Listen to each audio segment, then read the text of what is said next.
Spoštovane gledalke, spoštovani gledalci. Moj današnji gost je gospod Anton Mežan, župan občine Bled. Sicer še ni menilo eno leto, odkar je postal župan, pa vseeno je že čas za en tak bolj poglobljen pogovor spet. Pozdravljeni, gospod Mežan. Dober dan in dobrodošli v moji pisarni. Z veseljem. Lahko mogoče vseeno že, čeprav, kot sem rekla, še ni minilo eno leto, ocenite vaše delo do sedaj? Ste zadovoljni z njim? Jaz lahko rečem, da sem izredno zadovoljen, pa ne govorim samo o svojem delu, ampak o našem skupnem delu. Sem samo en kamenček v mozaiku vseh teh faktorjev tule na Bledu, ki počnemo spreminjati Bled na boljše. Lahko rečem, da sem zadovoljen predvsem z tega vidika, ker nekako dihamo skupaj in v isto smer. Govorimo o občinski upravi, kateri bi se ob tej priložnosti zahvalil za res vse delovanje na čelu z direktorico, novo direktorico Vesno Okršlar. Govorimo o turizmu Bled in o vseh ostalih zavodih in podjetjih in pa seveda o občinskem svetu. Kot vemo, pred volitvami je vedno nekaj temperature, ki naraste, potem počasi tudi pade, ampak mislim, da so vsi skupaj nekako sledili mojemu načrtu, da moramo biti pred volitvami konkurenca in to je povsem normalno. Po volitvah pa partnerji za razvoj in zdaj le mislim, da dokazujemo, da gremo skupaj v to smer. Torej ja, sem zadovoljen, včasih rahlo utrujen, vendar to sem vzel že prej v zakup, delamo včasih tudi 12, 14 ali več ur na dan, ampak vse samo zato, da bomo dokazali, da znamo in zmoremo in da bo koncu mandata marsikaj za pokazati v zadovoljstvo občank, občanov in tudi seveda tistih, ki obiščejo Bled. Za nami je zdaj že skoraj prva turistična sezona, poletna, kar ste vi župan. Precej dobro ste se na njo pripravili, pa vseeno, kako jo ocenjujete, kaj je bilo v redu, kaj bo treba še popraviti. Kot običajno je bilo veliko težav oziroma pripomb občank in občanov glede prometa, glede kopanja, glede množice turistov, ki včasih jih je tudi težko usmeriti na tista mesta, kjer bi mi želeli, da se kopajo. Tako da kar nekaj težav je še ostalo, ne? Zagotovo, imamo pred seboj še ogromno izzivov, ampak če pogledam poletno sezono, zdaj že lahko rečem skoraj da povsem za nazaj in naredim neko bilanco, če temu tako rečem, potem ugotavljam, da smo se dobro pripravili na to sezono in da smo tudi dokaj dobro jo zmenedžirali, seveda pa imamo še kar nekaj prostega teka za prihodnje leto, vendar nekako šele praksa je pokazala, kaj mogoče lahko spremenimo in kaj se je tudi spremenilo napram prejšnjim sezonam. Zdaj, če govorim najprej o prometu, ko me nekdo pokliče tamle dopoldne, recimo, da je stoječa kolona od Šobca proti Bledu, verjemite, v tem trenutku župan nima moči, da bi storil karkoli. Ko me nekdo pokliče, da stoji nazaj na Bohinjski Beli proti Betinu oziroma Bledu in potem naprej proti avtocesti, je spet v nemoči župana, da kaj storimo. Vendar smo pa nekako zaščitili naše krajanke in krajane, predvsem zdaj v drugem delu poletne sezone, govorimo o tistih na Koritnem in pa tistih v Ribnem, Mlinem in Selu, kajti zdaj je v teh prometnih konicah redar prisoten na Koritnem in res pušča mimo samo lokalni promet, ne da bi bilo cesta skozi Koritno neka obvoznica, recimo temu. Ravno tako v obratni smeri v popoldanskih urah stoji redar na Mlinem. Vendar seveda človeška domišljija skupaj z raznimi navigacijami ne pozna meja, ljudje se vozijo po poljskih poteh, tam, kjer se ne bi smeli, tam, kjer je prepovedano zaviti desno, v Mačkovcu zavijo desno, tam, kjer piše prepovedano za motorni promet, peljejo vseeno, vendar zdajle smo že konec sezone pojačali našo ekipo, tudi z varnostniki, ker pač redarjev žal nimamo dovolj in jaz verjamem, da bomo zdaj v tem zaključku sezone dokazali, da je to ena čudovita osnova za prihodnje leto, katero bomo pa seveda še nadgradili. Nadgradili bomo, rekel, marsikaj v smislu upravljanja prometa. Po drugi strani pa, če se mogoče še osredotočim na kršenje javnega reda in miru, predvsem v nočnem času. Ja, v mesecu juliju je bilo grozno, kljub temu, da smo imeli plačana 2 varnostnika na terenu. No, lahko rečem, da smo potem vse skupaj malo ublažili s tem, ko smo sklicali sestanek z vsemi vpletenimi, govorim seveda o lastnikih hostlov, strani katerih ni bil najboljši odziv, in pa strani gostinskih obratov, ki so se pa zelo odzvali in prisluhnili mojemu apelu, naj opozarjajo svoje goste da Bled ni nek cirkus, da to niso Zrče, da je potrebno iti od lokala ob 3 ponoči do doma na bolj miren način.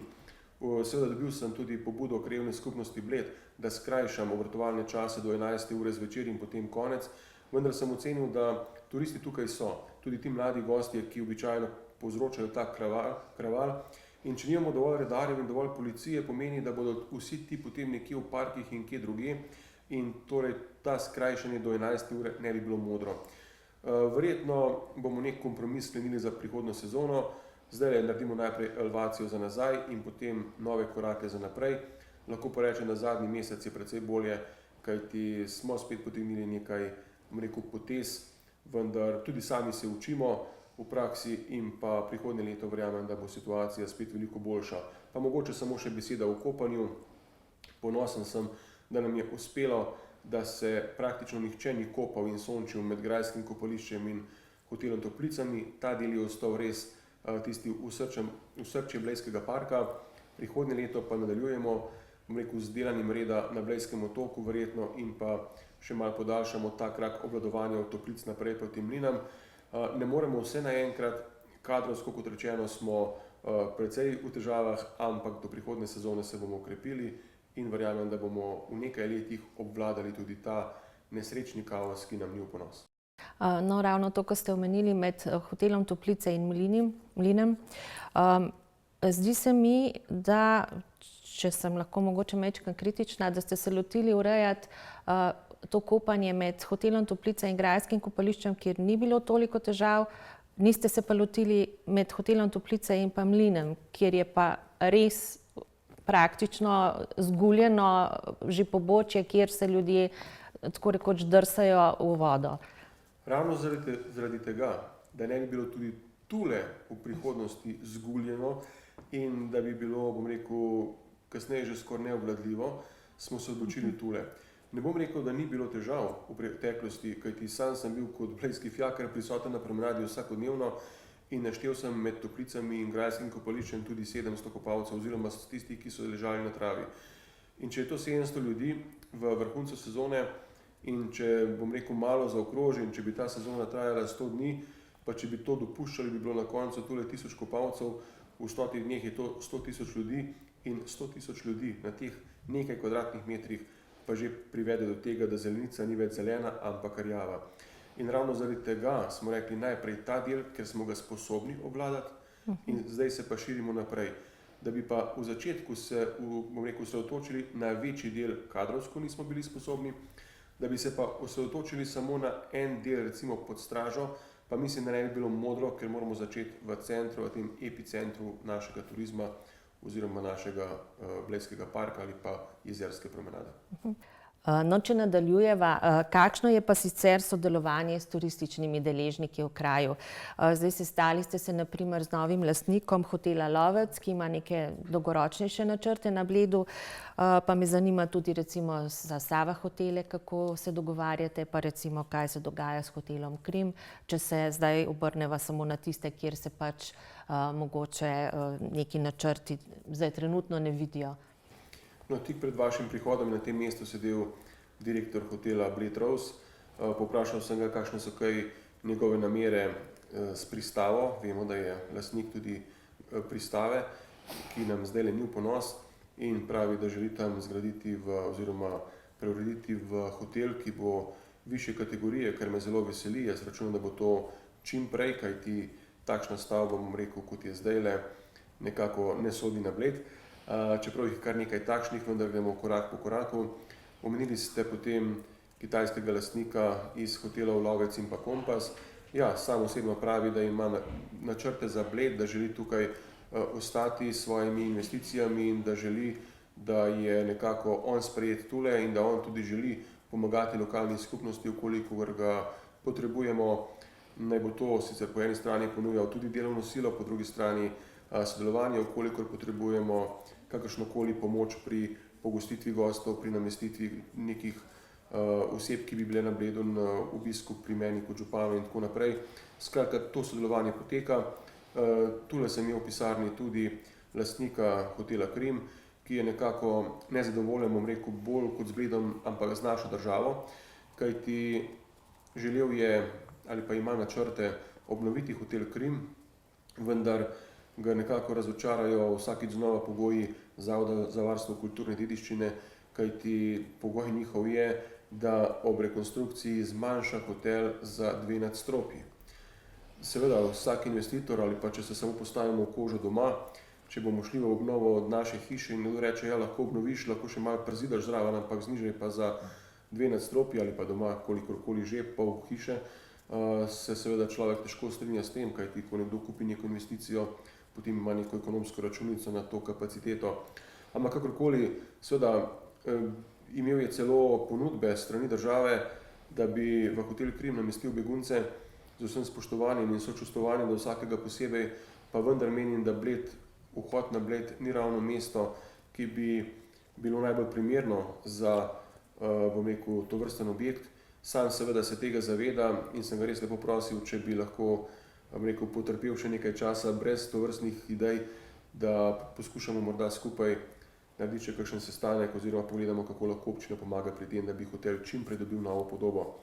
Sem tudi na vezi s hoteli Sava in z ostalimi, lahko rečem, dobro sodelujemo, tako pri potrebah, ko se gre z naše strani potrebe za kakšno namestitev, ko potrebujemo kakšno pogostitev, tudi zdaj lahko rečem, ko pripravljamo neko novost in sicer vezano na december, bodo tudi hoteli, tudi Sava hoteli nekaj participirali zraven, tako da gremo skupaj, bom rekel, kar z roko v roki in sem vesel takšnega sodelovanja.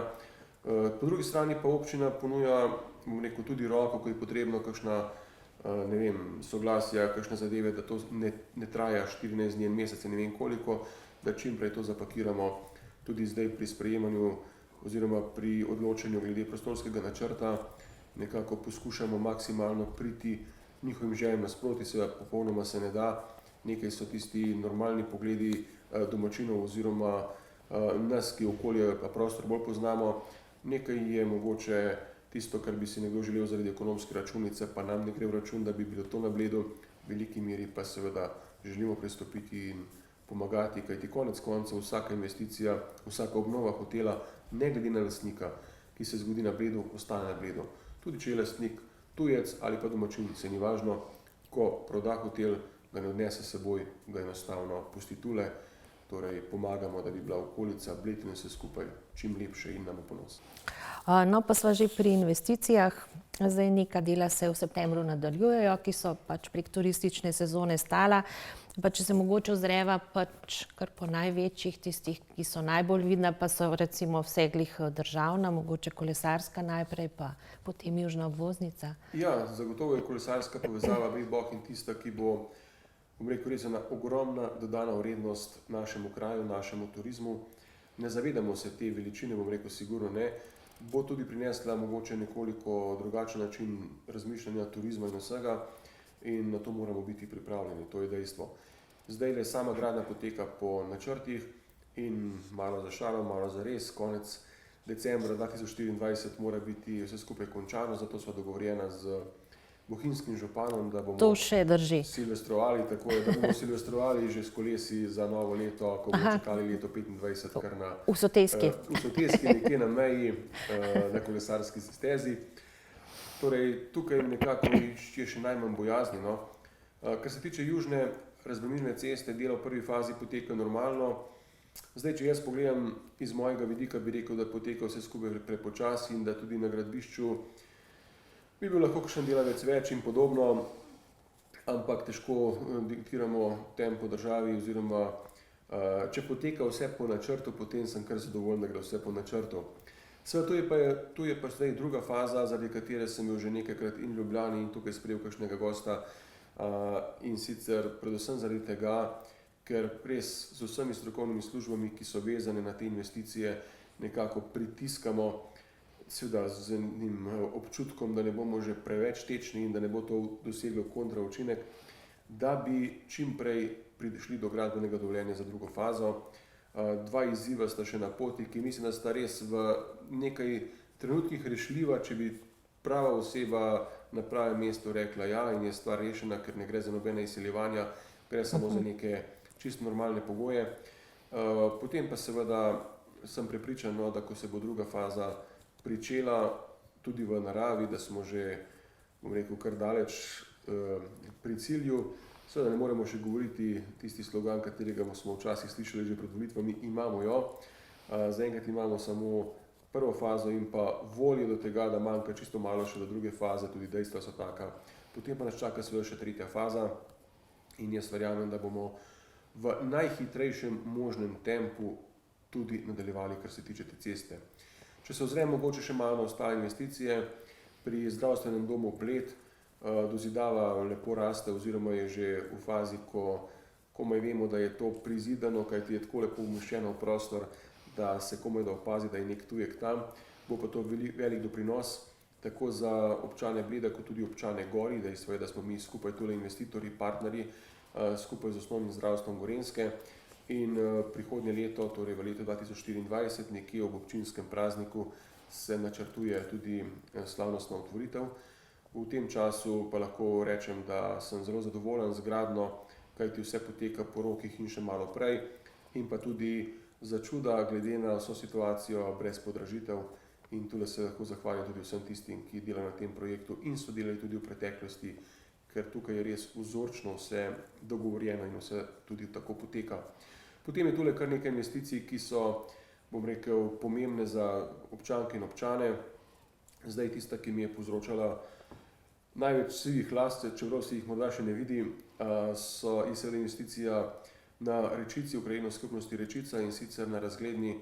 Tam se investicija vleče že leta in leta in zdaj mi smo prekinili s to sezono oziroma že malo tej sezoni z deli, ker tudi tam ljudje oddajajo apartmaje, sobe in ne moremo zdaj pod okni ropotati vse dneve in buditi gostov zaradi slabih ocen in slabega vzdušja. Bomo pa nadaljevali v mesecu oktobru ali pa kakšen teden prej. In sicer jaz računam na to, da v prihodnjem letu bo končno ta cesta, čeprav je malo zahtevna gradnja in vse skupaj, ampak vseeno, da bomo to prihodnje leto zapakirali do te mere, da se stroji od tam umaknejo.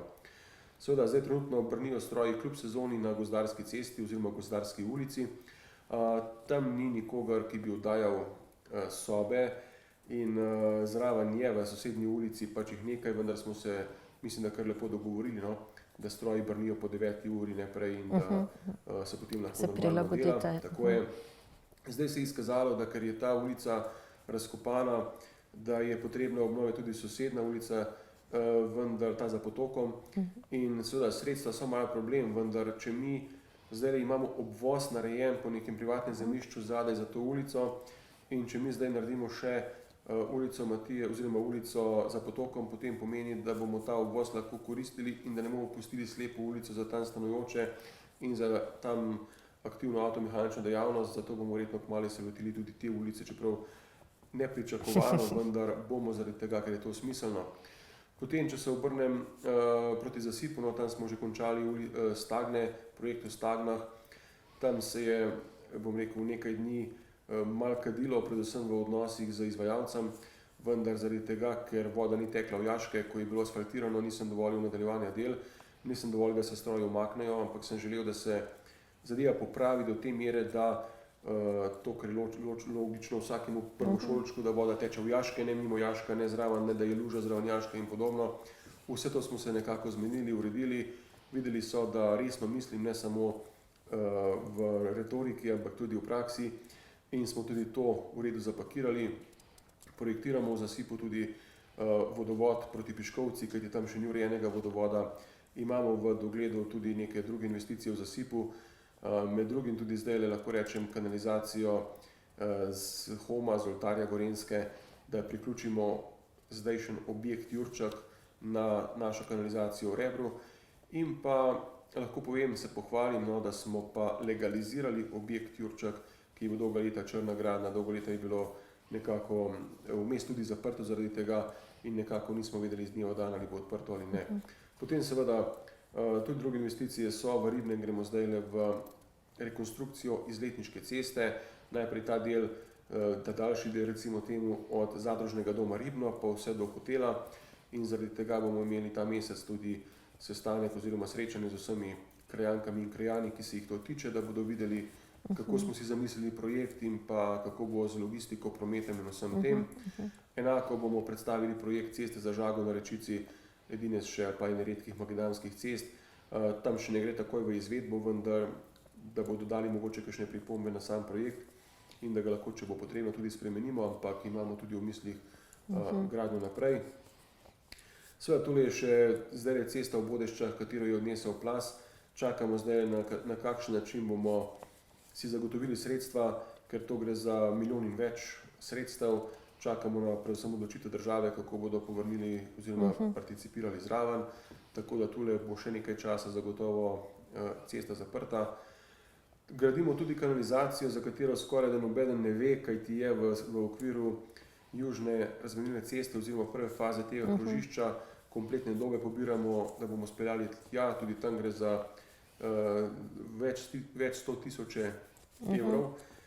Skratka, investicije kar nekaj jih imamo še v mislih, da ne naštevam zdaj vsako posebej in trudili se bomo tudi v bodoče maksimalno pridobiti kakšna sredstva tudi iz razpisov.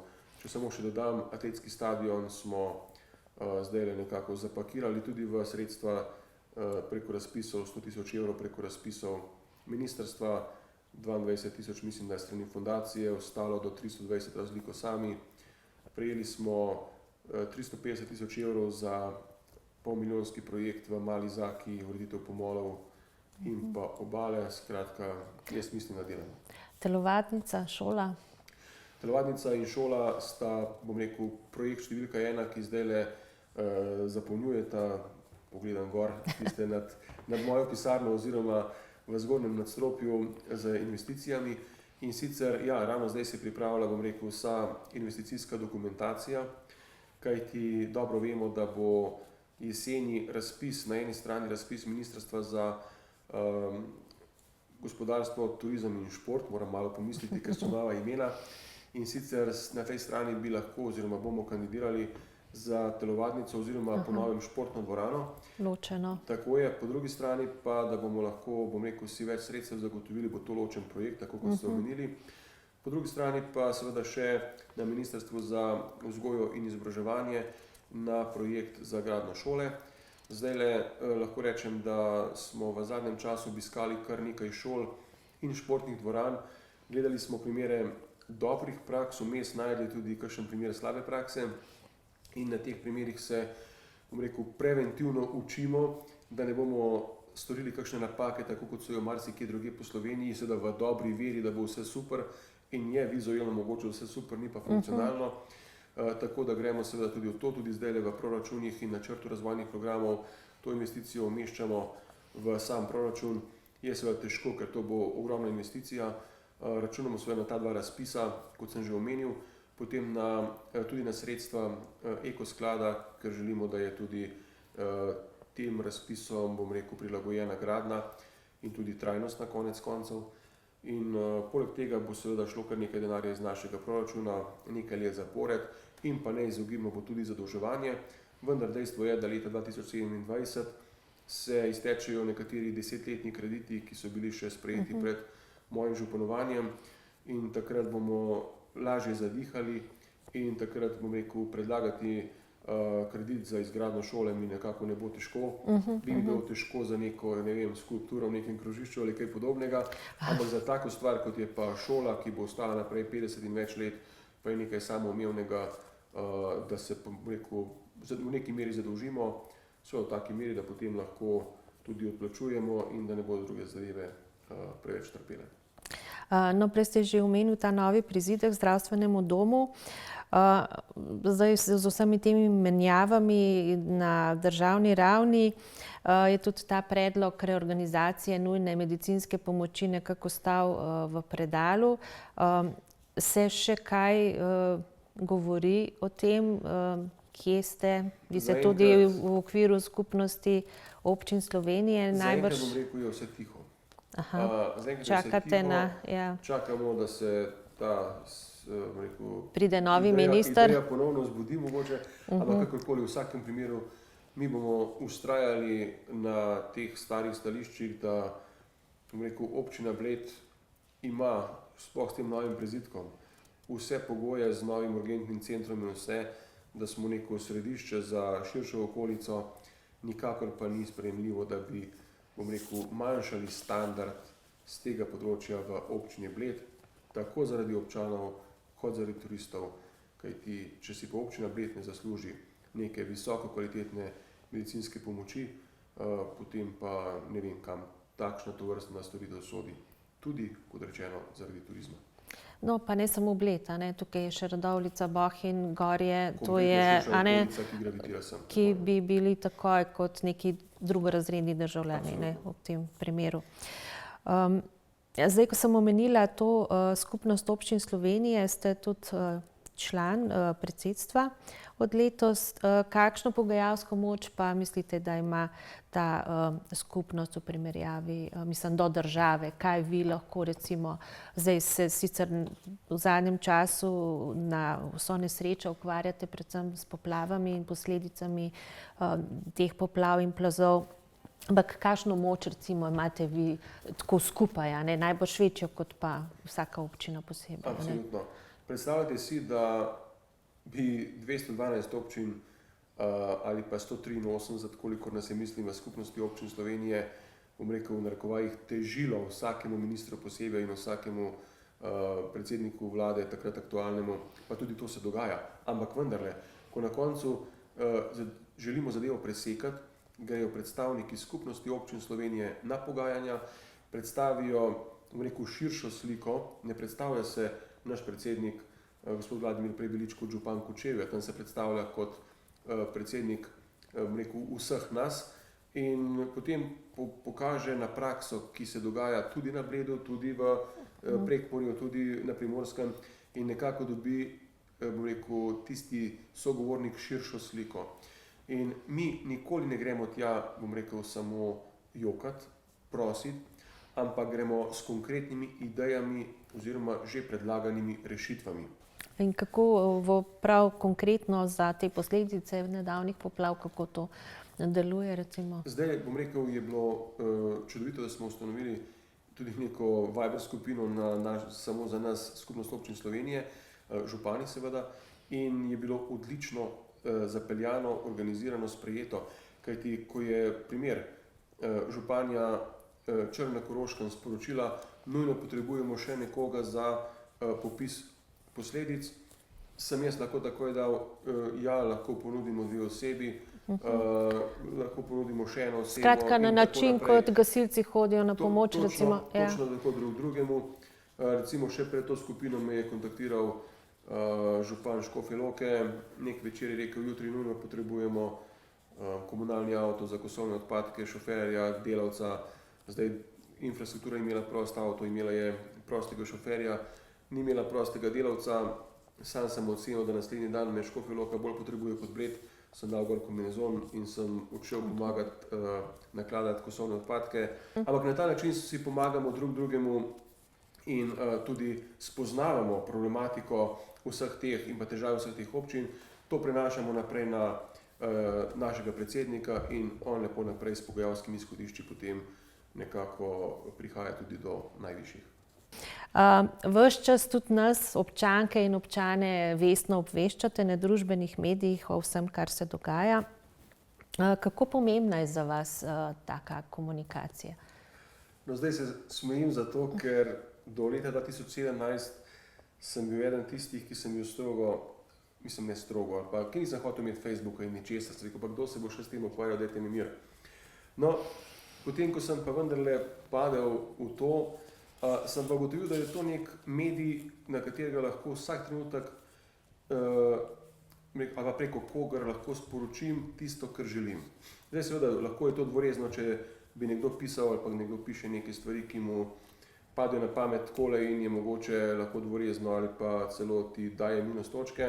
Sam se trudim, da nekako pozitivno obveščam javnost in ja, Facebook je sigurno pri meni glavno orodje za sporočanje.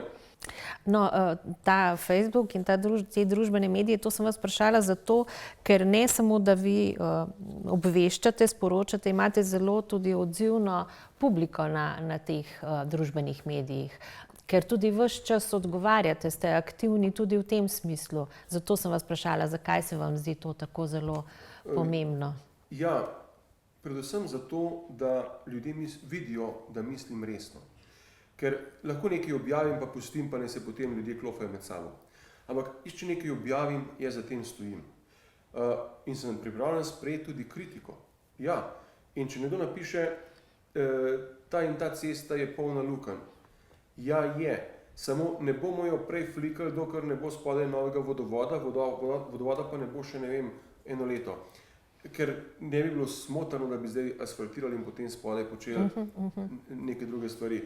Skratka, s to komunikacijo želim ljudem tudi naliti čistega vina in ne bojim se nobenega odziva, nobene objave nikogar, ker če je iskrena, imam jaz tudi za njih iskren odgovor, če je, slabo namerna, imam običajno kakšen hudomušen ali pa iskriv odgovor, če je pa objava, taka, ki želi samo užaliti ali pa, dobesedno oblatiti do neke mere, ki presega tudi mojo sicer tolerantno mero, v tem primeru pa običajno potem pustim pri miru, pa se malo nasmejim, pa gremo naprej. No, zdaj čakamo samo še vašo drugo knjigo. Kdaj jo bomo lahko brali? In modro je ostal tiho. Moja druga knjiga je, kot rečeno, že pred volitvami še na istem mestu lektorirana. Vsebina je lektorirana, ni še knjiga v fizični obliki. Potrebno bi jo bilo seveda oblikovati, izdati, vendar, če nekaj delam to s srcem in 100%, in ta trenutek, nisem sposoben se posvetiti knjigi v tej meri, da bi jo lahko izdal tako, kot si želim, zato čaka na boljše čase. Gospod Anton Mežan, najlepša hvala za pogovor. Z velikim veseljem in pa vedno dobrodošli v moji pisarni ali pa kjer. Ali pa pri nas. Z veseljem.